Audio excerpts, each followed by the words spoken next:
Coconut Podcast.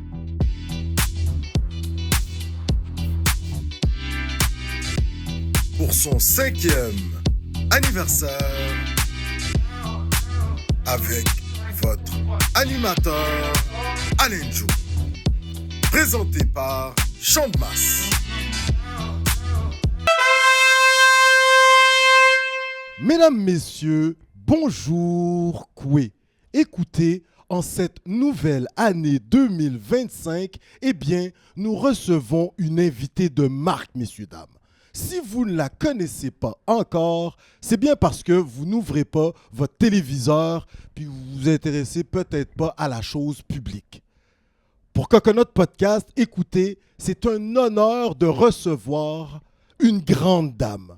Dans un premier temps, écoutez, elle est députée de la circonscription de Mercier, pour les initiés, le plateau.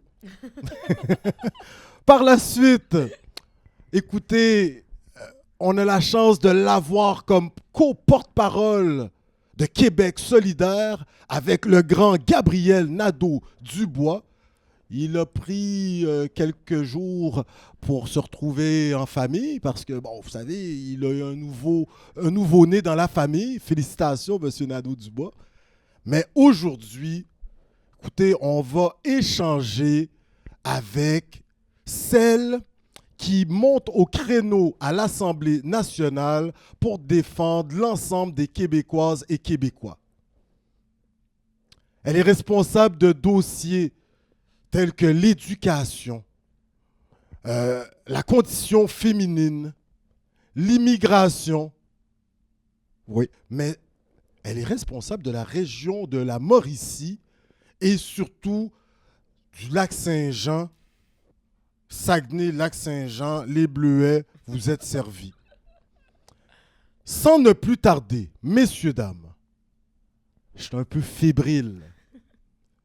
Nous allons nous entretenir pendant près de 30 minutes avec la députée de Mercier, je dis bien, Ruba Gazal, messieurs, dames. Alain, bonne année! Ben, pareillement. Non, mais quelle présentation! Moi, dorénavant, j'exige que dans toutes mes entrevues, que je sois présentée de cette façon. Ben, il n'y a pas de souci. Coconut Podcast, on offre certains services, on anime des congrès, des forums. Ça fera plaisir de vous introduire, toi Parfait. et Gabriel, de la sorte. Entendu. La question qu'on pose à tous nos invités, Ruba, comment ça va?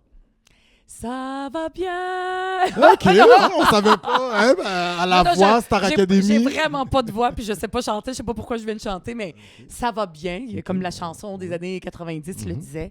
Je vais très, très bien, surtout que j'ai eu congé des fêtes oui, tout à pendant fait. Noël, le jour de l'an. Bonne année. Bonne année à vous, toutes les personnes qui nous écoutent et qui nous super. regardent. Ce qui fait que ça va très bien. Puis je suis revenue, je reviens en forme comme députée de Mercier, porte-parole de Québec solidaire Solidaire, pour oui, mon oui. nouveau mandat.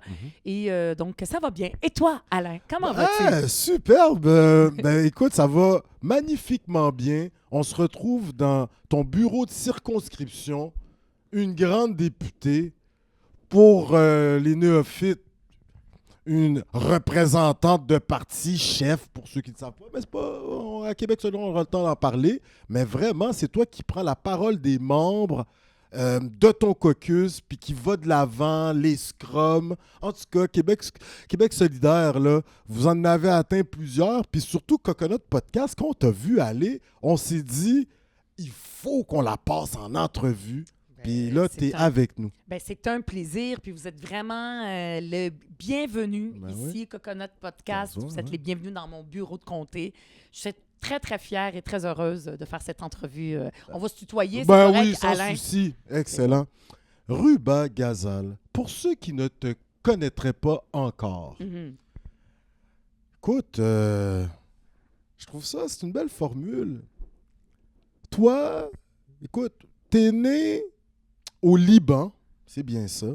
Mhm. T'as Très bien fait, grandi au Moyen-Orient, hein, c'est ça, hein? Golfe Persique qui disent. Hein? Ouais. Ouais, on a fait nos Les recherches Émirats à Coconut. Arabes Unis, Les Émirats Arabes Unis, superbe. à Abu Dhabi. Arabie chouï. Barka Arabi, taban. Oh, taïeb.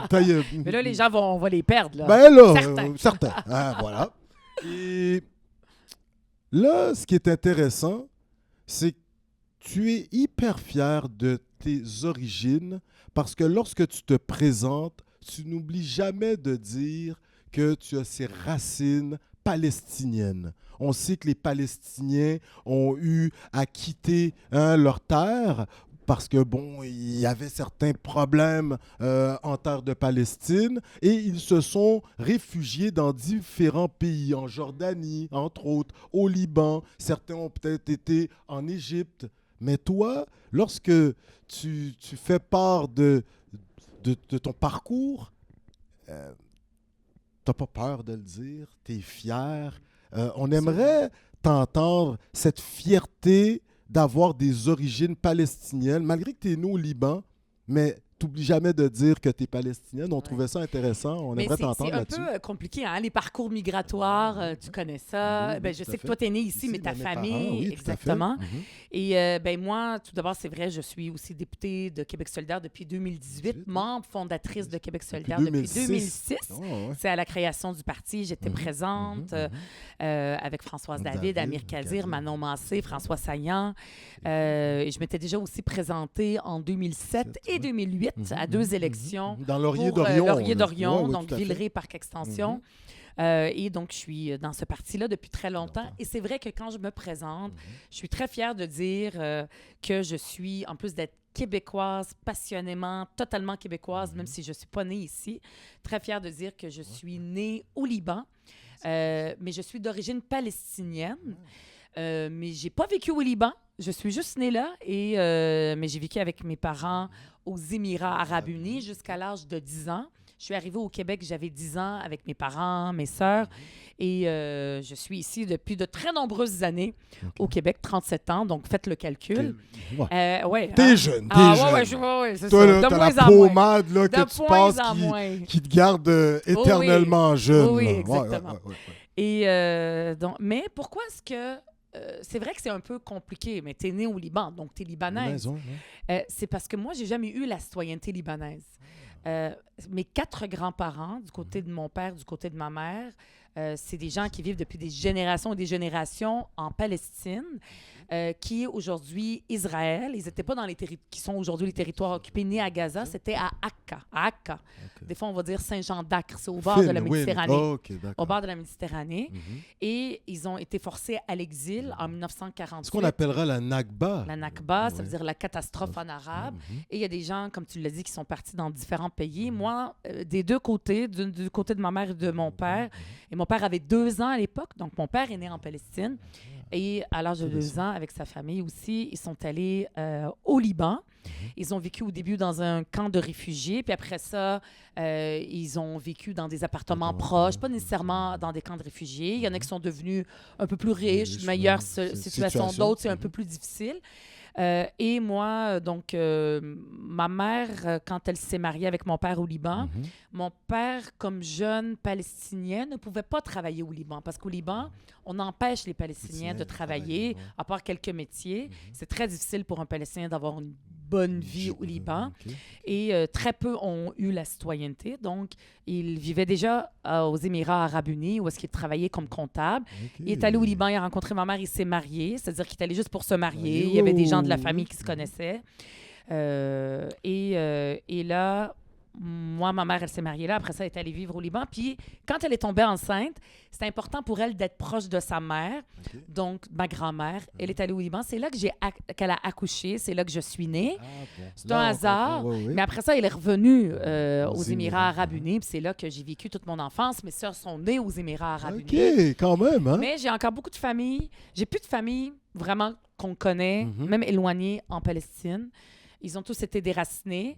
Mais avec cette... moi, avant d'avoir le passeport canadien, j'avais des papiers, et je les ai toujours gardés, de réfugiée palestinienne, avec ma photo écrite en arabe.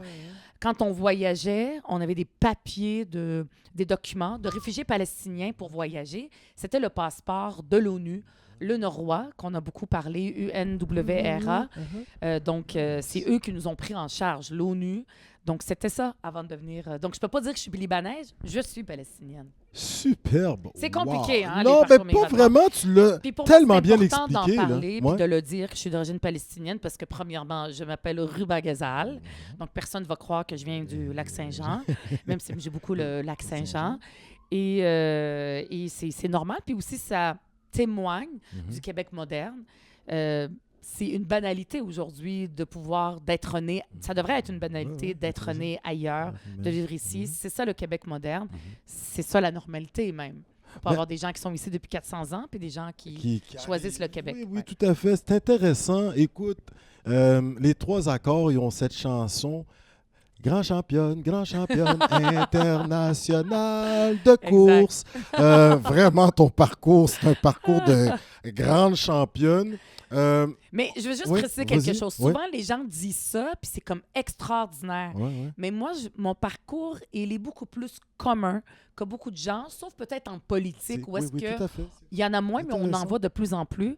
Mais des gens qui viennent d'ailleurs, Oui, qui ont oui. des origines métissées, Tout à fait. métissées serrées, comme dirait Mhm. Boucard Diouf, Oh. et qui habitent ici puis qui sont québécois.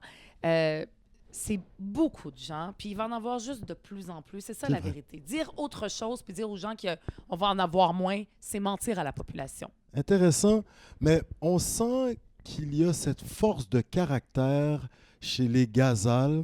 On sent que la résilience fait partie de votre ADN parce que ce qui va marquer le Québec, entre autres, là, pour ceux qui te découvriront plus tard, tardivement, c'est que on t'appelle communément cet enfant de la loi 101. Lorsque tu arrives au Québec à l'âge de 10 ans, on sait que le Liban est un pays quand même francophone, on y parle le français.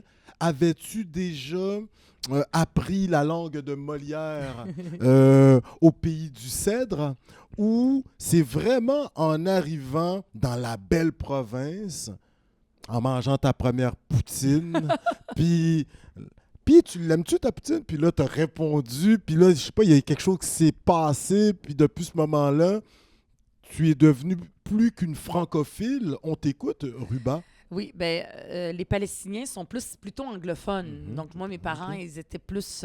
ils parlaient l'anglais. Oui, tout à fait. Mais moi, j'ai pas vécu au Liban. Donc, j'ai vécu aux Émirats arabes unis. J'étais dans une école privée. Ok. Ici, au Québec, j'ai toujours été dans une école publique. Pour mes parents, c'était important. C'est d'ailleurs l'éducation qui a fait que mes parents ont choisi de venir au Québec pour nous offrir une éducation de qualité puis une vie aussi en sécurité. Mais aux Émirats arabes unis, c'était plus compliqué, les écoles publiques. Donc, je suis allée dans une école privée de sœurs catholiques. Ah, Moi qui bon, viens d'une famille musulmane, c'était Mais très tu dis bien que t'es vu. laïque, hein? C'est quand Oui, même... bien, c'est bien ça, sûr. oui. Puis, mais j'ai été quand même élevée dans la religion musulmane dans ma Oui, famille. tout à fait. Et donc, aux Émirats arabes unis, on apprenait un petit peu... c'est juste pour dire que Bonjour, le français, ça bonjour, va, je m'appelle, merci. je suis, tu es. Oui. Mais pas grand-chose, je parlais pas. Même mon anglais, je le baragouinais. C'était vraiment l'arabe, la langue maternelle, celle que je savais écrire et tout ça. Quand je suis arrivée à l'âge de 10 ans, j'étais, on va dire, en 5e année du primaire. OK. Donc, mon niveau d'arabe à l'écrit et à la lecture est resté un peu là. Mais pour ce qui est du parler, j'ai toujours parlé en arabe. Je le parle parfaitement, couramment. Puis c'est vraiment ici que j'ai appris le français. Je suis arrivée à l'été 1988. Donc, c'était l'été. On n'avait pas encore vu l'hiver. Et après ça, à la rentrée scolaire en septembre, je suis allée dans une classe d'accueil pendant 1 an. J'étais dans la même classe que ma sœur. Ok, C'est une ok. classe d'accueil de 2e cycle Nice, nice. où là, j'ai appris le français. J'ai une mémoire, je me rappelle de cette année-là, plus que de mes années de cégep et d'université, tellement ça a été marquant comme moment. Et c'est vrai, j'ai appris... Moi, je me rappelle pas de ma première bouchée de poutine, mais je me rappelle de ma première bouchée de beurre d'arachide, parce que le beurre d'arachide fait pas partie de notre culture. Et je me rappelle... C'est drôle, parce que les arachides, c'est pas très... ça pousse pas au Québec, mais la culture du beurre d'arachide, c'est québécois. Ouais. Et je me rappelle comment ça collait, puis Ça- c'était spécial. C'était quoi, Ça, ce je me truc? rappelle, puis c'était dans la classe d'accueil, puis on a appris Nice. ça, puis on faisait une sortie. Puis c'est là que j'ai appris le français, c'est là que j'ai appris aussi pas juste la langue Mhm. et la grammaire, mais j'ai aussi appris la culture québécoise et j'ai surtout appris à commencé à devenir québécoise. Ouais, ben c'est ça, c'est intéressant. Puis tout nouvel arrivant qui écoute cette entrevue, je pense qu'ils vont vraiment gagner parce que il y a cette persévérance, on sent chez toi, il y a des éléments nouveaux, mais tu as une capacité d'adaptation incroyable. On te suit depuis quelques années là, à Coconut Podcast. Et lorsque tu arrives au Québec, tu comprends qu'il faut apprendre le français, qu'on devient québécois avec la langue, à travers la langue. Et les gens Et autour, les gens, bien les sûr, profs, ça te les permet de amis. communiquer. Ben ça oui, aussi, ben c'est oui. important. Est-ce que tu pensais qu'en arrivant au Québec, que tu allais peut-être suivre la route de papa? Tu me disais qu'il avait fait des études en comptabilité. Eh oui. Écoute, tu vas tellement bien maîtriser la langue de Molière, je le redis, que tu vas faire des études brillantes. Écoute, HEC en administration, Ouattata, puis là, une maîtrise par la suite pour même faire un certificat. Est-ce que le français a été facile pour toi jusqu'à un tel point que il allait de soi que tu allais faire de brillantes études? On t'écoute Mais ce qui est en important, 2 minutes. oui, c'est-à-dire que tu dis que moi, j'ai été bonne et c'est extraordinaire et une résilience. Oui, il y a des capacités personnelles, mais c'est pas surtout ça. C'est que les conditions étaient réunies pour que j'apprenne le français.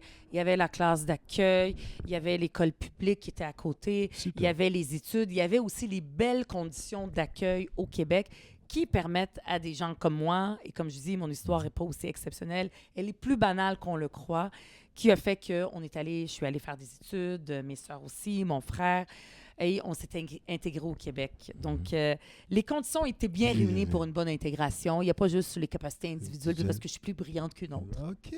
Mais là, c'est intéressant, Ruba, car on sent que tu es très reconnaissante et il y a beaucoup de gratitude dans tes propos. Parce que ça, je trouve que c'est intéressant pour le Québec qui accueille des nouveaux arrivants. Ces gens se doivent de s'intégrer à la communauté d'accueil, mais il y a quand même beaucoup d'efforts qui sont mis. Moi, je peux en témoigner. Mais le fait de reconnaître la contribution de cette terre d'accueil qui fut celle du Québec, qui est celle du Québec, est-ce que tu penses que ça t'a ouvert des portes? Parce que ça faisait en sorte que tu devenais québécoise au fil du temps, au fur et à mesure, tu jetais les bases de ce que Ruba Gazal allait devenir. On t'écoute? Bien, en 1988, quand je suis arrivée, puis après les années suivantes, moi, c'est vrai que je suis extrêmement reconnaissante de la façon que le Québec a ouvert les bras à ma famille et à moi. Yes. Et une des raisons de mon engagement politique, puis qui me donne du sens, puis qui fait que tous les jours, je veux travailler en politique pour améliorer la vie des gens, mais un de mes principaux points d'engagement, c'est de m'assurer que les petites Ruba qui arrivent aujourd'hui aient les mêmes chances que moi. Yes. Moi, j'ai Superbe. beaucoup reçu du Québec. Oui, tout Puis à fait. j'ai envie, à mon tour, de redonner au Québec Yes. pour que tout le monde, peu importe les enfants, peu importe où est-ce qu'ils arrivent, peu importe dans quelle famille ils sont nés, peu importe leurs origines, aient les meilleures conditions pour réussir puis aller au bout de leur potentiel. C'est ce que j'ai reçu, puis c'est ce que j'ai envie aussi de faire. Je parlais des conditions d'accueil, de l'école publique. Moi, dans ma famille, c'était important que j'aille à l'école publique. C'est une des raisons. Je veux dire, l'éducation, il y a une belle réputation de l'école et de l'éducation au Québec. Québécoise, oui. Mais aujourd'hui, est-ce que c'est toujours le cas? Quand on voit que si tu réussis bien, si t'es bon, si tes parents ont de l'argent, bien là, tu peux aller à l'école privée. Et dans la perception des gens, l'école privée va avoir une meilleure éducation pour l'école publique. C'est là qu'on crée des inégalités dans notre société. Puis moi, j'ai de la difficulté à vivre ces inégalités-là. Puis c'est une des raisons pour lesquelles aussi je suis à Québec solidaire depuis la fondation du parti. C'est pour lutter contre ces inégalités-là. Ça passe par plein de choses, notamment par l'éducation et par une école publique qui offre la meilleure qualité et les meilleures chances pour tous les enfants. C'est ce que j'ai reçu, puis c'est ce que j'ai envie aussi que les enfants d'aujourd'hui reçoivent. Incroyable, superbe. Écoute, ça nous amène à notre deuxième question. On a appris à connaître Ruba Gazal rapidement, grosso modo. Tu nous parles de l'éducation, la qualité de l'enseignement au Québec, celle que nous avons reçue. Aujourd'hui, on se pose certaines questions. Et Québec solidaire, parce que tu veux nous parler des grandes orientations de Québec solidaire, mais sur le point sur lequel nous sommes actuellement, Ruba, vous avez fait une proposition, là, Gabriel Nadeau-Dubois et toi-même et l'ensemble de votre caucus, en ce qui a trait à offrir un repas à nos jeunes qui fréquentent nos écoles sans distinction du milieu de provenance, dans quel coin du Québec qu'ils sont, parce qu'il apparaît. On sait qu'il y a le club des petits déjeuners qui donne un gros coup de pouce déjà. Et d'autres aussi. Il y a d'autres organismes initiatives comme oui, ça. intéressant. Mhm. Et là, je pense que si on veut que nos jeunes puissent apprendre véritablement, qu'ils aient toutes les chances de réussite, je trouve que votre proposition, là, est d'adon comme pas à peu près. J'aimerais peut-être que tu élabores et par la suite, que tu nous parles des grandes orientations qui sont celles de Québec solidaire. On t'écoute. Un repas pour tous, moi, je trouve ça intéressant. Ben, Là. C'est vraiment de base, c'est-à-dire que pour bien apprendre, pour recevoir l'éducation, puis bien apprendre, puis réussir, je veux dire, un ventre plein, c'est une condition de base. On pourrait dire, ben voyons donc, il ne faut même pas y en parler. Mais le problème, c'est qu'au Québec, là, on est au Québec, là, on n'est pas ailleurs dans le monde, un enfant sur 5 arrive à l'école le ventre vide. Et pour toutes sortes de raisons. Puis des fois, on peut dire « Ah, les parents sont négligents et tout ça », mais attention de jeter la pierre. Il y a toutes sortes de raisons et peu importe les raisons, on ne peut pas faire payer le prix, admettons, de la négligence d'un parent à un enfant. C'est pas sa faute. Donc, comme société, on ne peut pas accepter ça. Et donc, l'idée, c'est de dire d'offrir un programme universel d'alimentation scolaire pour tous les enfants. Et le Canada et le Québec aussi, c'est le seul État de l'OCDE, donc des États développés, qui n'offrent pas ce genre de programme. Il y a plein de pays qui en offrent. Il y a même des États aux États-Unis qui offrent ce genre de programme, modulé différemment. Nous, on peut composer le nôtre. Et il ne s'agit pas d'offrir de la bouffe comme les gens ils disent, ça va être comme la bouffe à l'hôpital. Nous, on a vraiment travaillé avec cette proposition-là avec des gens qui militent, notamment le Club des petits déjeuners, mais il y a toute une coalition d'organismes qui militent pour avoir un tel programme au Québec. Après ça, il y a plein de paramètres. C'est-à-dire qu'on a calculé, on a vu combien est-ce que ça pourrait coûter à l'État. Mais là, avec un déficit de 7 à 11 milliards là, dans les coffres de l'État québécois, est-ce que c'est quelque chose qu'on peut se permettre ou, écoutez, là, on n'a comme pas le choix? On peut se le permettre. C'est le même montant au bout de 5 ans, selon notre calcul, comparé à celui qu'on a payé à Northvolt pour faire venir une jeune pousse suédoise. 700, puis le projet, 750 000 sur 5 ans, millions, excusez, je dis 750 millions de dollars sur 5 ans, pour, au final, dans 5 ans, en 2030, offrir ce repas-là à tous les élèves du primaire et du secondaire à terme. On le ferait par étapes, année après année, en commençant maintenant. Et donc, on a fait nos calculs pour voir combien ça coûterait. Ça permettrait aux enfants, sans distinction, d'avoir un repas. Puis, il y a des gens qui vont vouloir, non, moi, je veux continuer, qui vont dire, moi, je ne veux pas y participer, je veux continuer à faire le lunch à mon enfant. Ça, il n'y a aucun problème, ça fait partie de notre calcul. Il y a des gens qui vont dire, ben moi, j'ai de l'argent, j'ai envie de contribuer. On peut solliciter ceux qui ont envie de contribuer. Donc, cool. Tout ça, ça a été calculé et ça a été regardé. Chaque école n'est pas obligée d'avoir une cuisine, pas du tout. Il y a des organismes qui existent. Moi, ici, par exemple, il y a Resto Plateau qui disent, nous, on est présents si on va faire les repas nous-mêmes. Ils ont déjà un service traiteur. Puis après ça, l'offrir aux écoles des alentours. Ça permet d'encourager l'économie locale. On pourrait après ça manger plus local. Donc, il y a des retombées. On paye. comme je dis, 770 millions d'ici 5 ans. Et il y a aussi des retombées qu'on a chiffrées à plus de 1 milliard, entre 1 et 4 milliards économiques qui peuvent être faits. Mais ça, c'est juste l'aspect financier. Après ça, il y a tout l'aspect éducatif et réussite. Oui. C'est vraiment un projet de société sur lequel on ne peut pas cracher. Il y a de l'argent du fédéral qui dort et qui attend qu'on puisse le recevoir sans condition, parce que Québec solidaire, on est un parti indépendantiste. On ne veut pas que le gouvernement, le fédéral nous dise quoi faire avec l'argent. C'est pas son champ de compétences non plus. Là. Nous, on le prend, c'est notre argent, c'est l'argent qui a été payé par les Québécois et on l'investit. C'est un investissement pour les enfants du Québec et on travaille très fort. Comme vous voyez, on a fait nos devoirs pour convaincre le gouvernement de mettre un tel ça programme. fait son chemin. Là. On sent que c'est pas un non catégorique. 70 des Québécois, on a fait un sondage, même les gens qui n'ont pas d'enfants sont en faveur d'un tel programme. C'est vrai. Il ne faut pas qu'il nous écoute, le gouvernement. Il faudrait qu'il écoute la population. Mais on sent que c'est ça qui est intéressant à Québec solidaire. Vous avez toujours une approche dite globale. Vous voyez le problème dans son ensemble et vous apportez des solutions qui permettraient à un moment même d'éradiquer certaines des problématiques. C'est pas une idée qu'on s'est réveillé un matin puis on a eu une idée comme ça qui sort des airs, de n'importe où. Ça se passe en ce moment ailleurs. Donc, inspirons-nous de ce qui se passe ailleurs. Dans les CPE, les gens, quand ils vont à l'école, les enfants, le repas est offert. On ne dit pas qu'il faut que les parents donnent un lunch ou qu'ils soient responsables. Pourquoi est-ce que ça ne serait pas la même chose aussi tout au long du système d'éducation? L'éducation est obligatoire jusqu'à l'âge de 16 ans. Pourquoi est-ce qu'on n'offrirait pas les meilleures conditions pour les enfants du Québec? Incroyable. Écoute, on aimerait t'entendre au moins 3, 4 grandes orientations. Moi, il me vient en tête la vie chère. En créole, on dit la vie chère.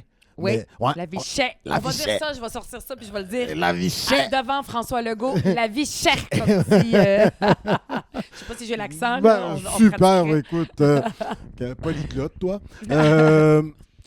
Les grandes orientations, t'écoutes. Là, par sur exemple, quoi vous travaillez là, actuellement? C'est vraiment inacceptable que dans une société riche comme le Québec, qu'il y a des gens qui travaillent à temps plein, qui ont des enfants, qui travaillent très, très fort, puis qui soient obligés, parce que tout coûte cher, d'aller, par exemple, aux banques alimentaires. On le voit dans la dernière année, c'est 800 $ de plus en moyenne. En moyenne, il y en a que c'est plus dans le budget familial parce que tout coûte plus cher à l'épicerie. Moi-même, je le vois, je veux dire, je le constate, mon salaire me permet et ça ne fait pas de différence dans mon budget. Mais dans le budget des gens, ça fait une différence. Un des postes budgétaires les plus importants dans les budgets des familles, c'est le logement. Ça coûte une fortune. Ici, sur le plateau Mont-Royal, je m'excuse, là, mais c'est comme... Ça, hors norme. 4,5 à 2000 $ en quelques années. C'est rendu comme ça aussi cher. C'est impossible. On ne peut pas accepter ça. Tu réponds quoi? Et on ne peut pas dire on n'a pas les moyens. C'est pas vrai. Ça dépend des choix qu'on fait.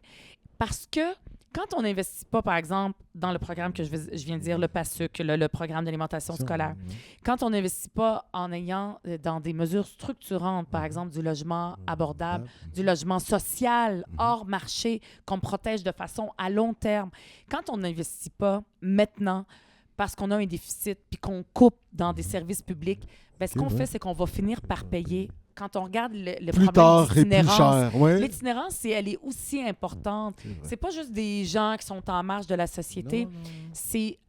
C'est l'iceberg de la situation catastrophique dans laquelle les gens vivent à cause de la vie chère puis à cause de la crise du logement. La société finit par payer. Et le gouvernement, et ça crée aussi pas juste des problèmes économiques, mais des problèmes sociaux. Bien sûr. Et ça, c'est très, très grave parce qu'on s'en est pas occupé. Donc, on peut pas dire « Ah, on va pas s'en occuper » parce que de toute façon, ça va finir par nous retomber dessus. Et on a les moyens au Québec. On a les moyens. Mais tu réponds quoi au premier ministre, à l'équipe gouvernementale qui disent, ou tout citoyen qui opine, c'est de la faute des immigrants si les logements ont augmenté dans Mercier? Les citoyens, ils répètent ce que, par exemple, quelqu'un va leur dire. Et malheureusement, le gouvernement de la CAQ s'est rendu une caricature quand tout est rendu la faute des immigrants. Peu importe le problème qu'on amène, nous-mêmes, on va dire, est-ce qu'ils vont dire que c'est les immigrants? Finalement, ils finissent par dire que c'est la faute aux immigrants. Encore une fois, comme je l'ai dit tantôt, l'immigration au C'est Québec, une plus-value. on va en avoir de plus en plus. Il y a des catastrophes climatiques un peu partout dans le monde. On va avoir des gens qui vont venir comme réfugiés. C'est un fait. Des réfugiés climatiques. Il y a des guerres. Tu sais, on n'a pas la Troisième Guerre mondiale, mais il y a des guerres un peu partout. Donc ça va venir. On a aussi besoin de cette immigration-là quand on regarde dans nos services publics qui travaillent dans notre système de santé. La main-d'œuvre. Les gens qui travaillent. Puis les gens, ils ne sont pas juste une main-d'œuvre, ils viennent enrichir puis contribuer à notre société. Bien, il va en avoir de plus en plus. Dire le contraire, c'est mentir à la population, puis après ça, on ne sera pas prêt. Maintenant, est-ce que la crise du logement a commencé depuis qu'on a eu une explosion de l'immigration temporaire? Pas du tout. On en parle depuis extrêmement longtemps. Ça fait au avant moins l'explosion. 10 ans, là. Ah oui, Ouais, puis facilement. ça fait très. Puis il y a eu aussi un désinvestissement du gouvernement fédéral du Québec dans la construction de logements. Donc, c'est ça la vraie Le cause. Frappru en parle depuis belle lurette, là, Exact, tu sais, à c'est tes ça. débuts à QS. Tout Là, à fait, c'est quasiment. d'investir un peu comme ailleurs dans le monde où est-ce qu'on a des logements en dehors du marché, où est-ce que c'est pas juste des propriétaires qui possèdent des grands parcs immobiliers. Je parle pas des petits propriétaires, mais les grands propriétaires qui possèdent un grand parc de l'immobilier. Donc, ces problèmes, la cause, c'est les décisions Qui ont été les mauvaises prises. décisions qui ont été prises dans les années précédentes et non pas ça. Maintenant, est-ce que l'immigration, la façon qu'elle arrive de façon désordonnée, est-ce qu'elle exacerbe des problèmes qui existent déjà? Oui, bien sûr. Et c'est là que Québec solidaire, ce qu'on dit, c'est on veut réparer le modèle de l'immigration qui est brisé en ce moment. Premièrement, c'est vrai qu'avec le fédéral aussi, ça se passe tout croche. C'est le ministre Marc Miller de l'immigration du gouvernement fédéral qui lui-même l'a dit que ça ne fonctionne pas.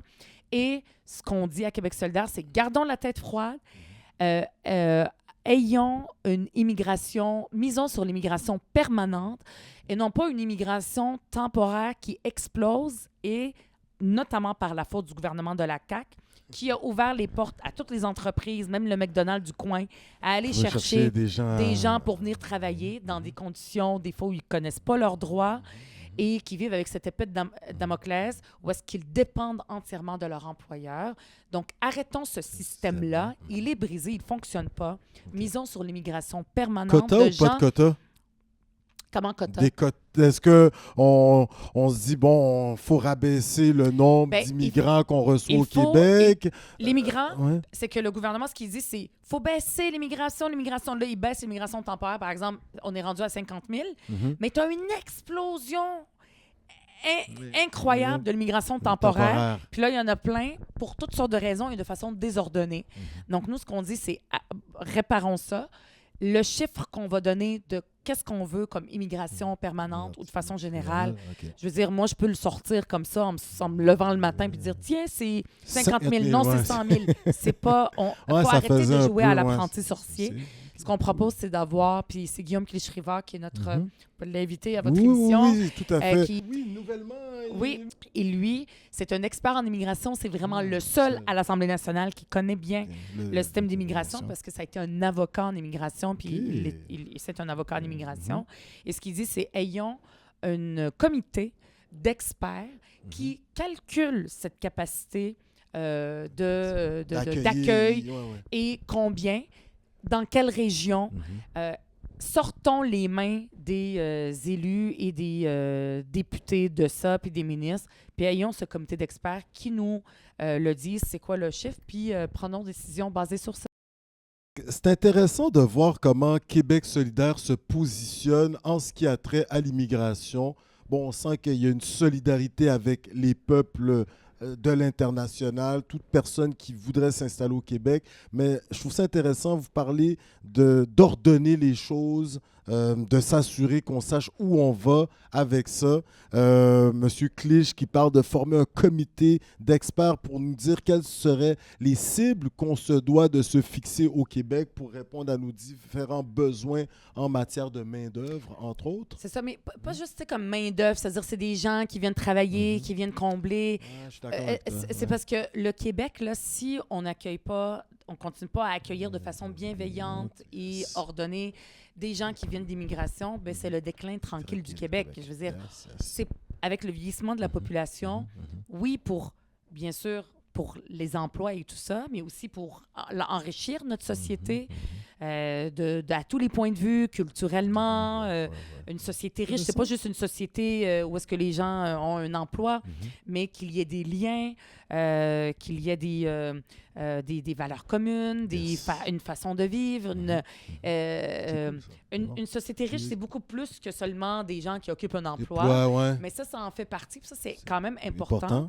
On le voit, par exemple, dans les régions où est-ce qu'ils ont envie d'avoir une revitalisation. Ils veulent avoir des écoles où est-ce que des enfants soient présents pour enrichir puis faire évoluer notre société. Donc, ça, c'est fondamental. C'est comme ça qu'une société doit réfléchir pour le futur. Il faut le faire de la bonne façon. Oui, de façon bienveillante. Et c'est pas vrai le cliché qui dit que Québec solidaire, on veut accueillir la terre entière puis tout le monde. C'est pas vrai. Mais il faut qu'on fasse aussi notre contribution sur cette planète pour accueillir les immigrants. C'est bon pour nous. C'est bon aussi pour les gens qui viennent d'ailleurs. Mais il faut préparer la société et pas lui raconter des bobards en lui disant non, on va en accueillir moins. Comme ça, les gens sont pas prêts à changer. Tu sais, en 2100, le Québec d'aujourd'hui, ça sera un autre Québec plus tard. De la même façon qu'aujourd'hui, en 2025, c'est pas le Québec de 1925. Les gens en 1925, sûrement qui diraient faut qu'on protège notre société telle qu'elle est parce que nanana. Mais je veux dire, aujourd'hui, ils seraient là puis ils seraient horrifiés à quel point notre société ne ressemble pas à avant. Mais aujourd'hui, on est content qu'elle ne ressemble pas à ça. Donc, faut pas juste dire il faut qu'on conserve tel qu'on est. La vérité, c'est qu'on évolue puis on a besoin d'accueillir des gens qui viennent d'ailleurs. Et oui, notre société va changer. De la même façon que ces gens-là, comme moi, ma famille, a évolué. Mes parents ne sont pas les mêmes c'est clair. Aujourd'hui que quand on est arrivé.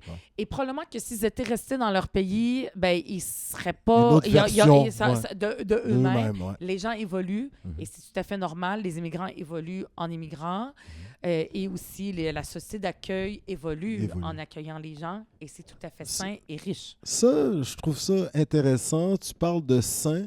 On sent que c'est une richesse pour le Québec, mais également pour nos régions. Et ça, toute personne qui suit Québec solidaire depuis 2006, même l'Union des forces progressistes, il y avait 2-3 partis qui se sont jouxtés ensemble. On sent qu'aujourd'hui, et depuis toujours, les régions occupent une place, mais on sent qu'en 2024-2025, prépondérante dans toute l'action qui est celle de Québec solidaire. Vous avez élu des députés en Abitibi-Témiscamingue, même qui ont même été co-porte-parole, Mme Lessartérien. Vous avez à Sherbrooke également. Puis là, on sent que ça commence à être un peu tentaculaire, votre affaire, mais chaque député représente une région. Donc, on sent que dans ce projet de société qui est le vôtre, on va un peu terminer avec ça, l'entrevue, vous misez énormément sur les régions. On sent même que vous faites un travail de vulgarisation qui vous permet même de vous rapprocher du citoyen, de la citoyenne vivant à 1h30 de Montréal, 2-3 heures, nos frères et sœurs des régions. Ça, là, je pense que c'est tout en votre honneur. J'aimerais que tu prennes un petit 2-3 minutes pour nous en parler. Toi-même, tu représentes 2 régions quand même importantes du Québec. Notre région des Bleuets. Moi, le chocolat des pères trappistes, là, ça se passe par là-haut. Le Saguenay-Lac-Saint-Jean. Il faut bien dire Saguenay-Lac-Saint-Jean. Exactement, faire attention pour créer des problèmes. Si tu veux retourner là-bas, là, voilà. La Mauricie également. Puis vous couvrez toutes des régions administratives du Québec par vos actions, vos sorties sur le terrain.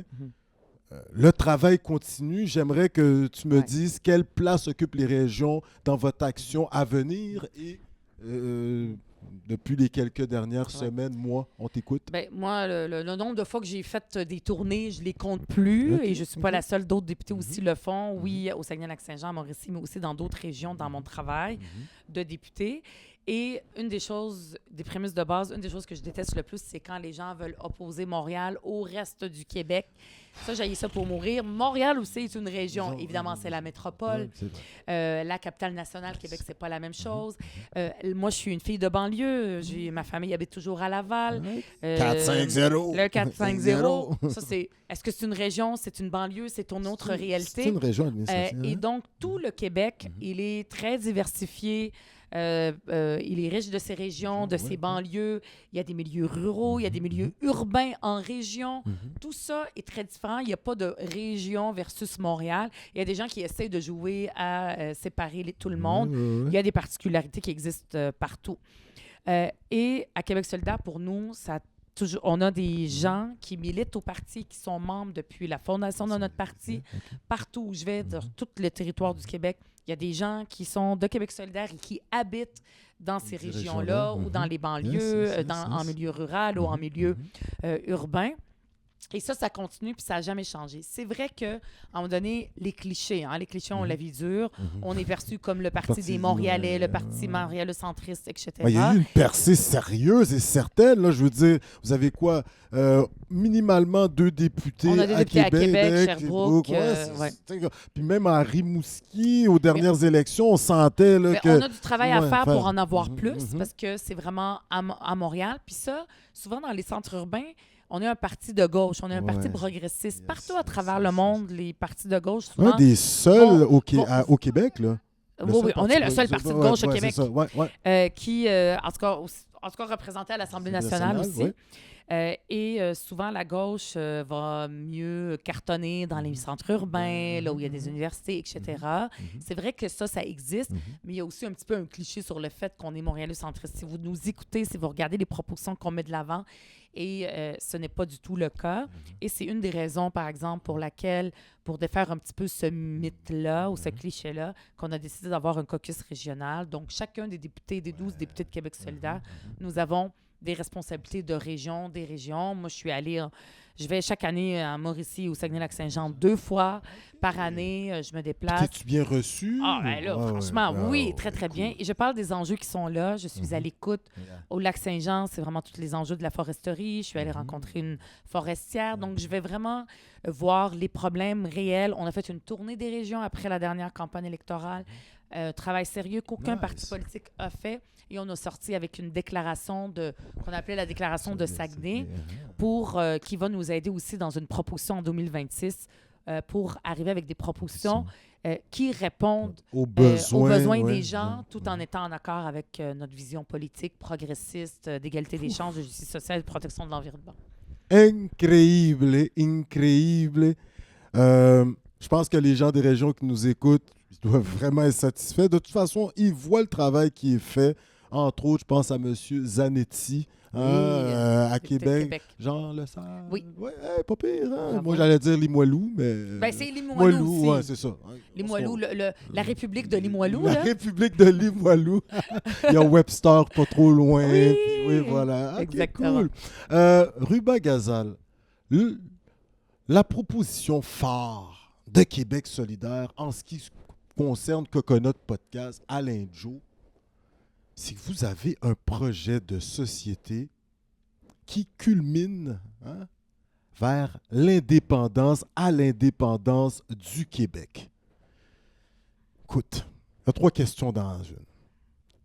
Avec les tumultes au niveau international, on a vu une grande sortie de Québec solidaire dans les derniers jours, où ce que vous dites, si M. Trump arrive avec des tarifs douaniers de 25%, ben écoutez, nous au Québec, on fournit de l'électricité à quelques États du nord-est des États-Unis.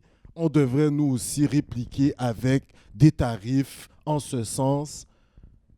Les gens, on a sursauté, on a dit, aïe, Québec solidaire nous font une proposition comme qui détonne avec le discours ambiant. Même des gens s'inspirent, pensent. Il y en a qui disent, ouais, c'est comme ça qu'il faudrait faire. Puis, il y a d'autres gens qui disent, ben là, c'est peut-être pas le moment de penser à l'indépendance du Québec. Il faut faire front, parce que si le Québec devient indépendant, chose qui est très possible, est-ce qu'on ne sera pas avalé par l'oncle Sam? Nous-mêmes deviendrons 51e État de par les hein, les tarifs douaniers importants du président de l'autre côté de la frontière. Est-ce que l'indépendance du Québec permettrait aux Québécoises et Québécois de se soustraire à ces tarifs douaniers éventuels du président élu Donald Trump? On t'écoute. En fait, en ce moment, c'est très difficile de prévoir ce qui va arriver avec Donald Trump parce que Donald Trump est un personnage imprévisible et totalement incohérent. Et il se réveille chaque jour puis, ou la nuit là, pour tweeter ou en tout cas utilise son propre réseau. Et on ne sait pas trop qu'est-ce qui s'en vient. Maintenant, fait que moi, c'est difficile pour nous de prévoir l'avenir. Mais une chose, c'est certaine, qui nous a été prouvée en ce moment avec cette crise-là, c'est à quel point le Canada, ça ne fonctionne pas. La Fédération canadienne, de parler d'une seule voix, ça ne fonctionne pas. On est la preuve noir sur blanc en ce moment. Et Doug Ford qui va à Fox News, la première ministre de l'Alberta qui descend à la comment elle s'appelle? Mar-a-Lago. Mar-a-Lago. Écoute, on sent que Monsieur Legault, qui est à Paris, en France, qui s'empresse d'aller... serrer la main puis vraiment mettre ça en photo partout. En fait, tout le monde s'agite, mais c'est sûr que c'est pas Doug Ford ni Danielle Smith, la première ministre de l'Alberta, qui vont dire ben on va défendre les intérêts du Québec. Et le gouvernement fédéral non plus. On a juste à regarder l'histoire récente en 2018, parce que c'était encore le bonhomme orange, là, Donald Trump qui était présent, puis qui menaçait aussi d'augmenter les tarifs. Et ça a été le fédéral qui a négocié en notre nom. Mais qu'est-ce qu'ils ont fait? Ils ont favorisé l'industrie automobile de l'Ontario au détriment de l'industrie laitière du Québec. Oui, l'offre, la gestion de l'offre. Exact. Oui, donc, oui. je veux dire, on sera jamais mieux servi que par nous-mêmes. Soyons cohérents face à cette situation exceptionnelle. On ne peut pas juste dire on va rester gentil puis on va attendre que Donald Trump change d'idée. Il veut qu'on fasse telle affaire, on va la faire. Ça se peut qu'après ça, il change d'idée. Puis, chacune des provinces est en train de défendre ses propres intérêts. On a un levier économique puissant et important, notre fierté nationale, notre hydroélectricité. Tout à fait. Utilisons-la. Est-ce que ça va avoir les résultats escomptés? On ne le sait pas. Ce qu'on sait, c'est que si on ne fait rien, c'est sûr que ça ira pas bien pour notre économie. On ne peut pas juste rester les bras croisés et attendre après la Fédération canadienne pour venir nous sauver. Donc, agissons maintenant. Parlons d'une voix forte. En ce moment, moi, je trouve que M. Legault est trop timide. Je ne comprends pas sa timidité. Il fait peut-être des choses dans les couloirs. Est-ce qu'il y a une rencontre qui va se faire? Oui, Toi-même, Gabriel Nadeau-Dubois, le premier ministre, quelques anciens premiers ministres. On n'a pas été invités. On n'a pas été invités. Fait que moi, je suis très généreuse. Au Don de Québec solidaire, j'offre nos propositions puis je les mets de l'avant. À bon entendeur, salut et prenez-le. Donc, c'est ce qu'on fait. Il y a d'autres partis aussi qui ont fait des propositions. Ça va être important qu'on ait une stratégie au Québec commune propre à nous. Maintenant, pour ce qui est de l'indépendance, moi, je suis convaincue que de plus en plus, les États, même le Canada, maintenant, ils ont peur. C'est important de défendre l'autodétermination des peuples. C'est quelque chose d'extrêmement important. On est une nation... L'Alberta va-tu devenir indépendante avant nous? Avant nous, exactement. C'est la blague qu'on fait souvent. Ouais. Donc, c'est quelque chose de sain, de noble. Moi, toute mon enfance, comme palestinienne, j'ai entendu parler du projet d'indépendance de la Palestine. Toute ma vie, j'ai entendu parler du rêve d'avoir un pays. Encore aujourd'hui, j'ai été élevée avec ça. Donc, moi, le fait de rêver d'avoir un pays, tous les peuples qui rêvent d'en avoir un. Nous autres, avoir un pays, on sait c'est quoi. Bravo, d'ailleurs, on devrait s'associer avec les Haïtiens qui, eux, ont eu un pays bien avant nous, qui ont eu ce risque. C'est une prise de risque et de courage de le faire. Moi, c'est quelque chose de très digne et très sain.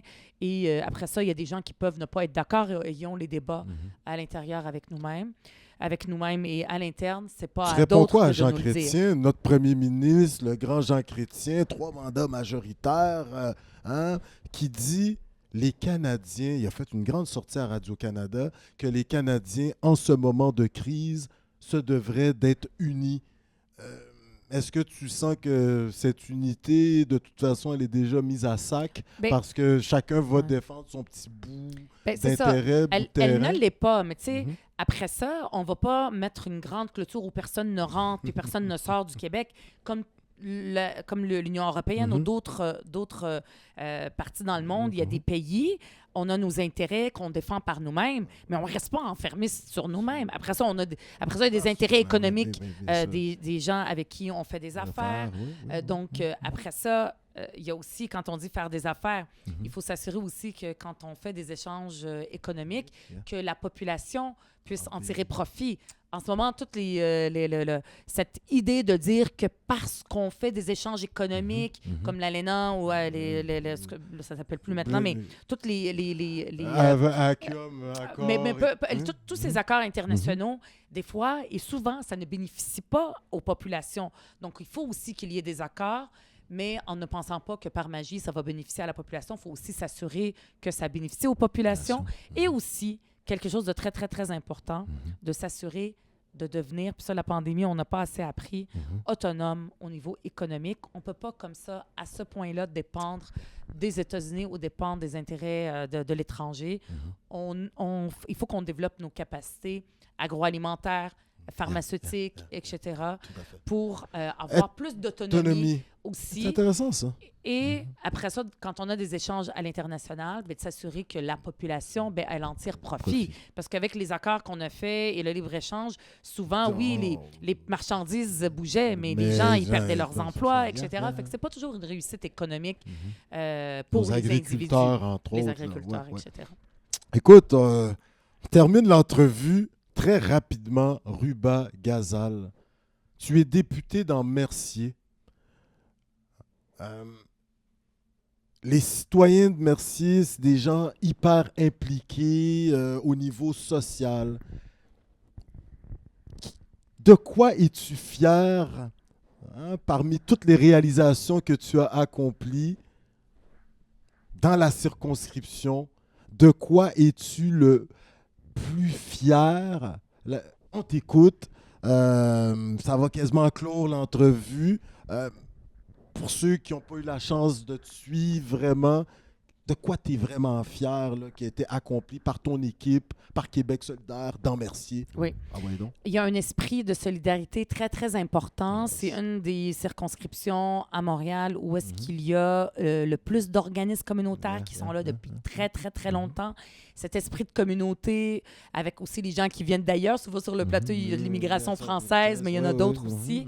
Et contrairement à ce qu'on pense, on peut penser que le plateau, puis moi, ça concerne aussi le Myland, mon comté. Bien sûr, bien sûr. Les gens peuvent penser que c'est très riche, tout le monde est riche, puis souvent, c'est un peu une... c'est vrai que quand on regarde les indicateurs, il y a eu une gentrification importante, mais il y a beaucoup de HLM. C'est un des quartiers où il y a le plus de HLM, fait que c'est des gens qui habitent là depuis très, très longtemps et qui souffrent de cette augmentation du coût de la vie. Mais cet esprit de communauté est très présent. Cette communauté est ici serrée. Moi, j'en fais partie. Je suis très présente.